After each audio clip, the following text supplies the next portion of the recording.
ఈరోజు మేము పనసపిక్కల కూర వండుకుంటున్నాం. దానికి కావాల్సింది పచ్చిమిర్చి, వెల్లుల్లి, టమాటా, ఉల్లిపాయలు. టమాటా మీ ఆప్షన్ అండి, వేసుకోవాలి వేసుకోకూడదు అనేది. మేమైతే ఇప్పుడు పనసపిక్కలు తొక్కలుస్తున్నాం అనమాట. ఇది మా పిల్లలు హెల్ప్ చేస్తున్నారు నాకు.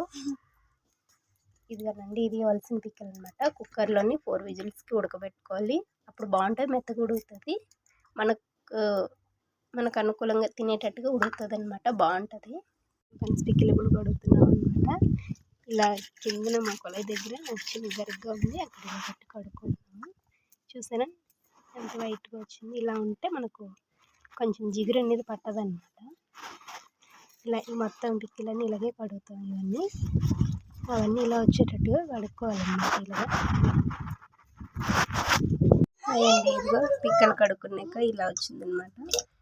దీంట్లోని మనం కొంచెం ఉడకబెట్టుకునే ముందు, కుక్కర్ పెట్టుకునే ముందు కొంచెం సాల్ట్ వేసుకోవాలి. దాంతోపాటు ఆయిల్ కూడా వేసుకోవాలన్నమాట. ఆయిల్ ఎందుకంటే పనసపిక్కలు జిగురు ఉంటుంది కదా, అవి మన కుక్కర్లో అంటుకోకుండా ఉంటాయి అన్నమాట.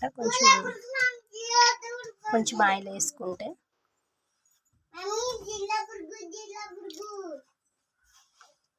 సరిపోతుంది. దాని తర్వాత కుక్కర్కి మూత పెట్టుకొని 4 విజిల్స్ వచ్చేంత వరకు ఉడకబెట్టుకోవాలన్నమాట.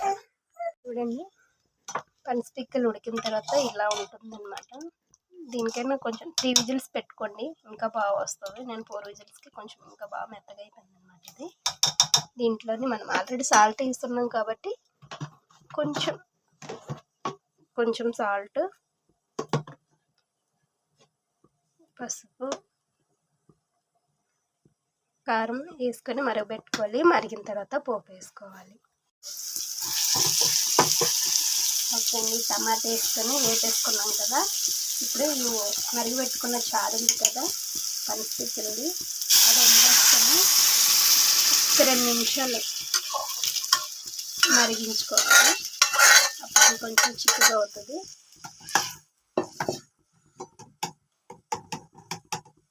మరీ పిక్కగా ఉన్న మా వాళ్ళు ఎవరు తినరు అనమాట, అందుకని పెద్దగా చేస్తున్నాను.